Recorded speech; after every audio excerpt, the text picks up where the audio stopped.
Hello, welcome to this video. Thank you so much for tuning in and sharing in this now moment with myself and with one another. If you haven't seen these videos before, welcome. Welcome back if you have. My intention is unity and oneness in the highest levels of love light. I just wanted to kind of talk a little bit about an additional video, or go into number 3 of a video I just did recently called, what did I call it? Triggers. So things that trigger us while we're going through this expansion together, right? And in video number 3, I kind of delved into parasites a little bit. So I want to talk a little bit about that as promised. And I also want to talk about that energetically, because for the purpose of this video today, we're going to call parasites baggage. Baggage that can be in the form of toxicity. It can be in the form of entity attachment, parasitic relationships, emotions, thought patterns, and we'll primarily focus on the physical form, but the main, basically everything is connected, as we all know. So as we're going through this expansion, as we are essentially bringing light into our bodies, or realizing more of the light that we already are, and both of those statements would be true, we oftentimes come up against resistance in the form of density, or for this purpose of this video, we're going to call it baggage. And essentially that's anything that we have added to us that is not really who we are. It's not really true. And it can be all kinds of different forms. So what we're seeing right now in the collective is literally a parasite cleanse. So I want to go talk about that. Let's delve into the physical just for a moment. I also want to talk about, we get a lot of messages, not just from what other people are telling us. So something else I've been seeing in the collective is to pay attention to what's going on around us, because oftentimes those synchronicities are telling us what we should focus on, or what is being purged in the collective, or the next process that is coming. So I'll talk about that maybe a little bit at the end if I remember and have time.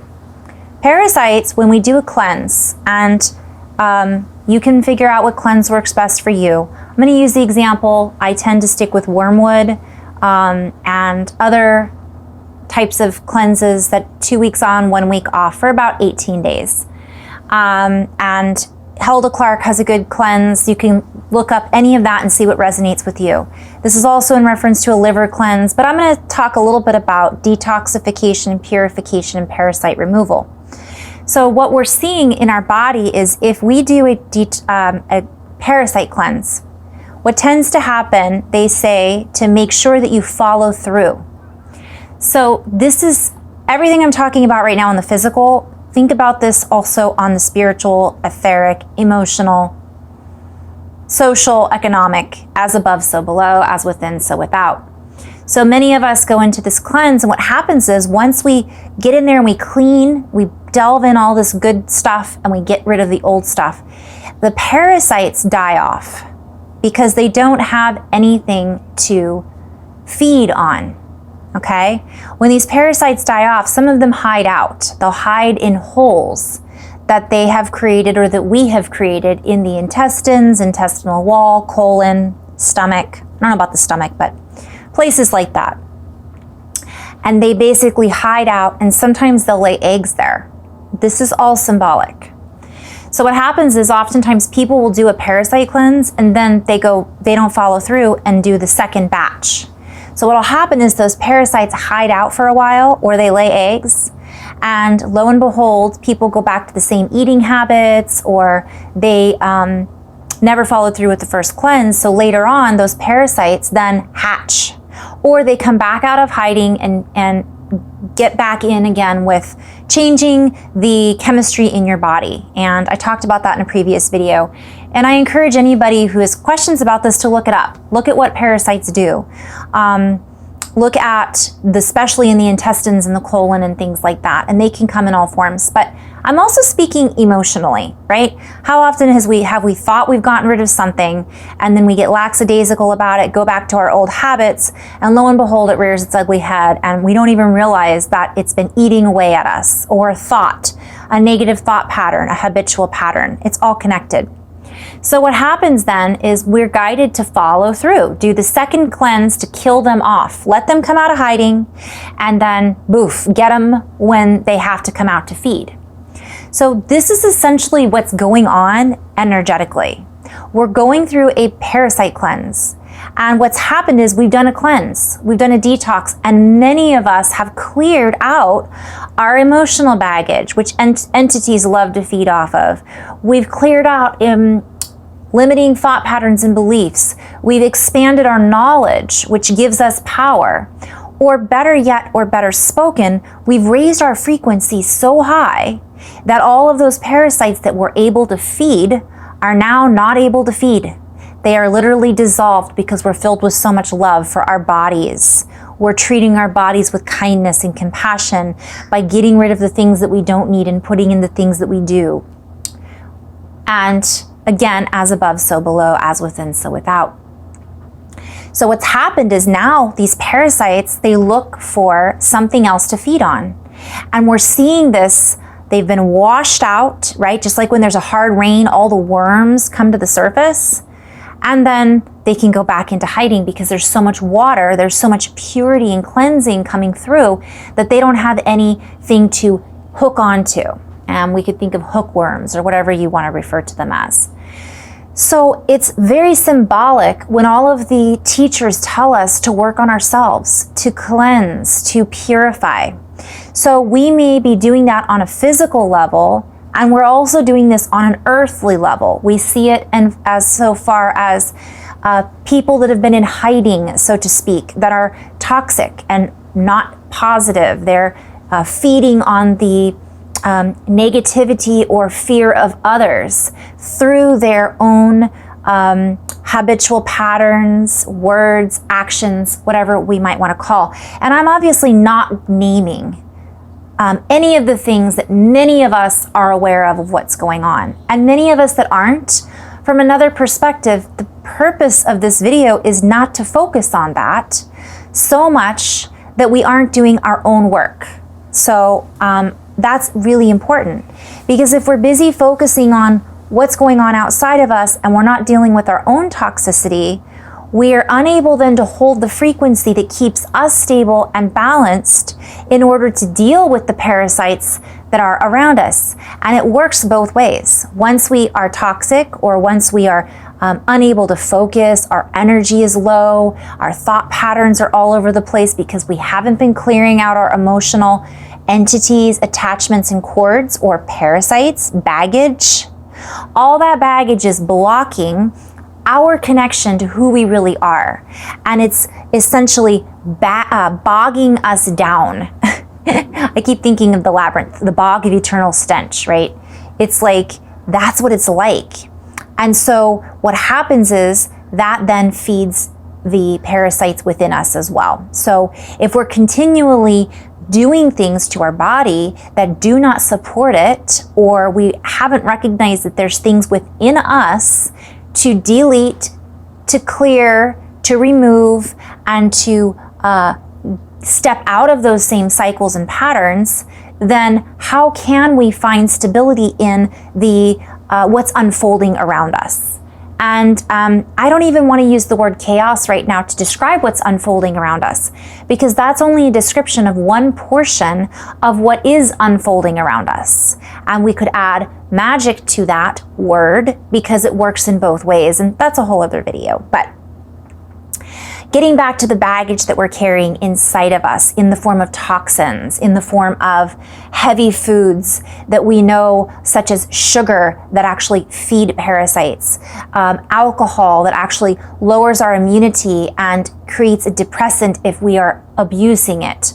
I could go on and on. Many of us know what is good for us and what doesn't, and if we don't, there's plenty of information on the internet to tell us that, and to go where we're guided, what feels right for us, because our bodies are communicating with us. So what's happening is as this mass purge happens and all these parasites come out to feed, because there's not enough energy in a huge portion, and I'm just talking energetic, to feed, they're going to the areas where there's more fear, where there's more anger, where there's more judgment, and they're hooking into that.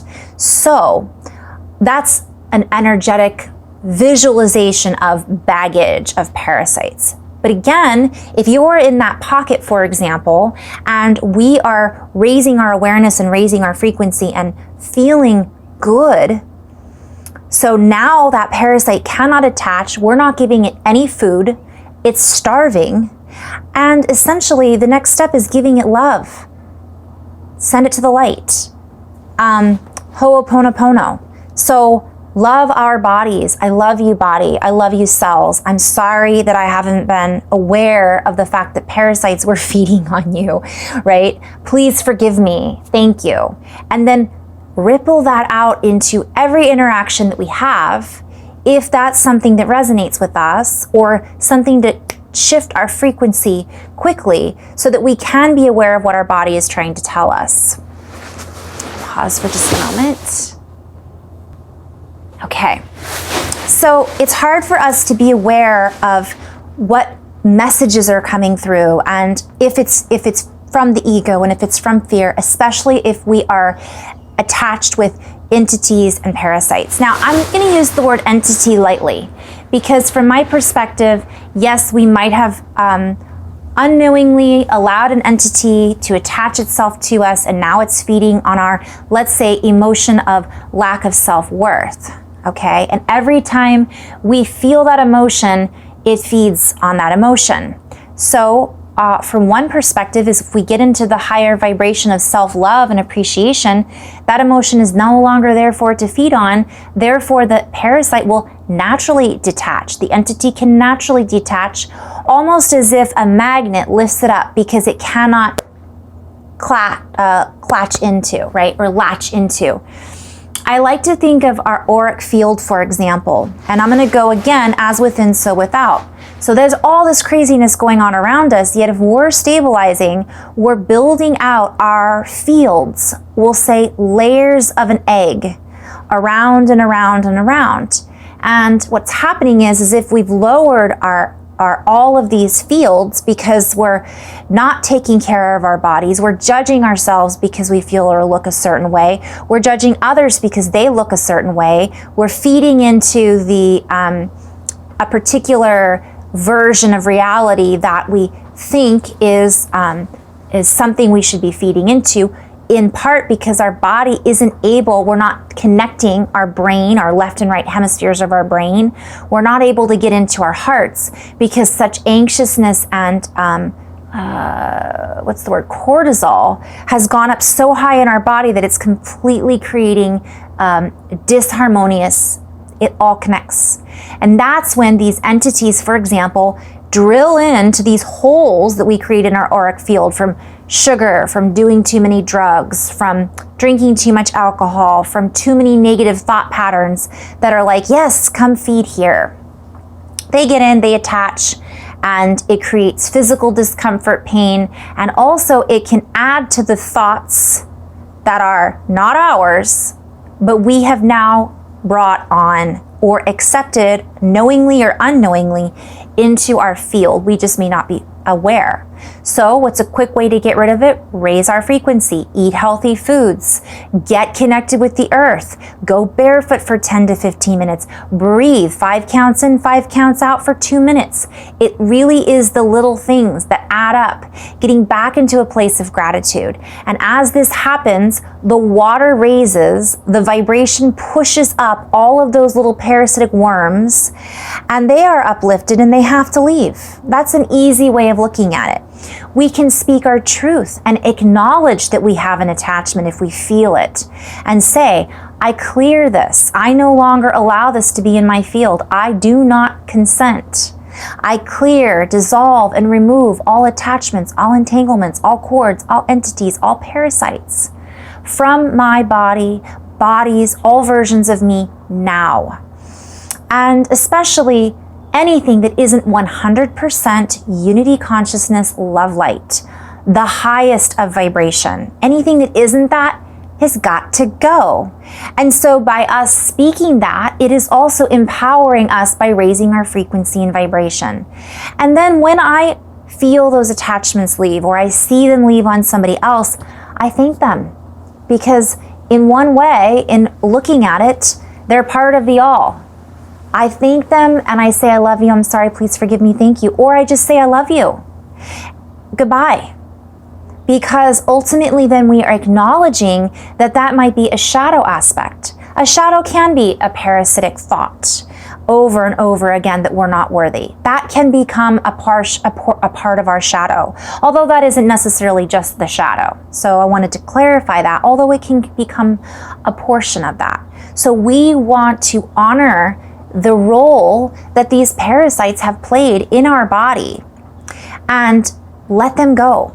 We don't hang on to them while we're doing a cleanse and sit there and pine over these parasites that we are detoxing out of our body. Why would we do that in the energetic world as well? So it's just get her done. I just wanted to share that because everything is a reflection of what's going on inside of us. This may not apply to anybody watching this. Somebody watching this might have already done all of that. But sometimes it's a nice reminder that we can all use to check back in and to do these detoxifications in an energetic, emotional, physical, all of it. And that's what's happening around us. So on a sidebar, that's very exciting because if a parasite doesn't have anything to feed on, oftentimes they get noisier. They get angry. They're looking frantically for something to tap into. And that's the last thing I wanted to end on. If you are doing a parasite cleanse, sometimes it can get worse before it gets better. Sometimes the parasites make a lot of noise because they want to distract and they want to feed off of whatever it is that's in your body. They're trying to find a place to dig into. And then that eventually gets lifted and whew. So, in love and light, this was a short and sweet one. Namaste.